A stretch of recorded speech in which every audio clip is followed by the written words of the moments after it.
Hi everyone, this is Abhinav from Phone Bunch, and today we are taking a look at the new Moto E at Motorola's launch event in Delhi. So this is the new 3G variant of the Moto E second generation, which comes with Android Lollipop right out of the box.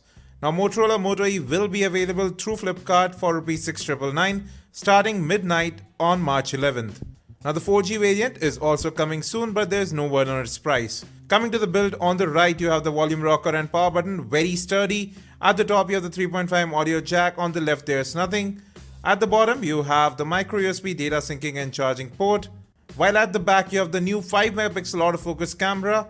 Now the new Moto E will also be available in this black color, which looks really demure. Now the side band, which Motorola is just calling a band, is actually removable. So there is no removable back cover this time around.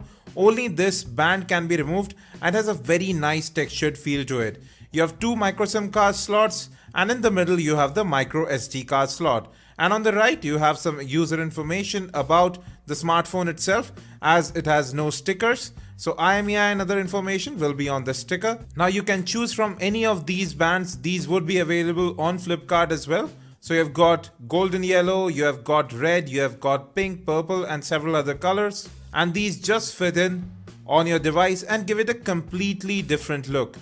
So your device changes with inclusion of these bands instead of the back covers that were available with the original Moto E. Now these are the two variants, one in black and one in white. You also have a grip cover that you see on the black variant. So it covers the entire device, including a part of the front panel. It's a bit hard to remove and a bit hard to get on as well, but it truly protects your device completely from the back and to an extent from the front as well.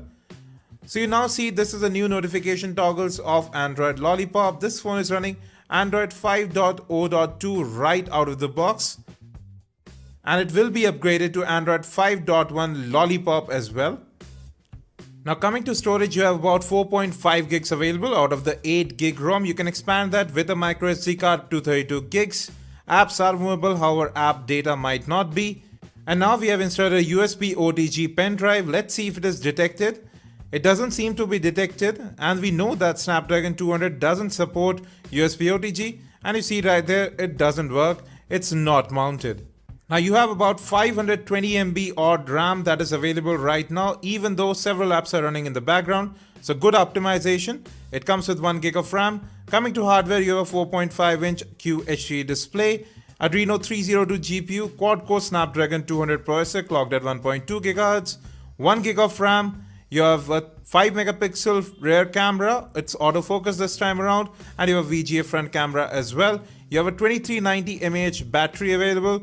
You have an accelerometer, light sensor, as well as a proximity sensor, all working fine. So here are the new Moto features. You have Moto Assist available, so it changes based on your schedule. Moreover, you have Moto Actions. So twist to open the camera app. Just twist your wrist twice and it opens up the camera. Now I've already seen the Motorola camera app. It's found on the Moto X as well as on the Moto G. It's a very useful camera app, very easy to use as well. You do have autofocus this time around. Now let me just take an image. You see right there, exposure is also controlled along with focusing. And here's the final image. Now the colors definitely seem alright, but there's not a lot of detail. Now these are some of the shots I took at the event, and you can see these don't look that bad. Now for a 5 megapixel camera, these are definitely good images. Good color reproduction, although they are a bit fuzzy and you do have a little bit of noise, but we were indoors, not that much of lighting there. Exposure compensation is good as well. Not that lot of detail in these images, and there is quite a bit of noise, especially if there's not enough light.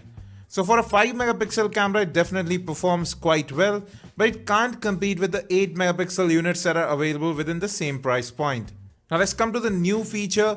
You have Moto Display available here, so your notifications will be displayed directly on the screen, just like the Moto X, without waking up the device. You see right there, just like that. So you don't have a notification LED on the new Moto E this time around. Now coming to performance, I actually found it pretty surprising. Now Snapdragon 200 is definitely not the best processor within this price segment, especially with the Lenovo A6000 carrying a Snapdragon 410, but still the Moto E performs quite well. There's a slight lag in multitasking, but the UI generally performs quite well. Now this is the Lollipop Android keyboard. It's great to type on as well. Now I'm loading up phonebunch.com. It will load up our mobile website, and you can see scrolling is a breeze here. The text and images render quickly as well. There's no lag.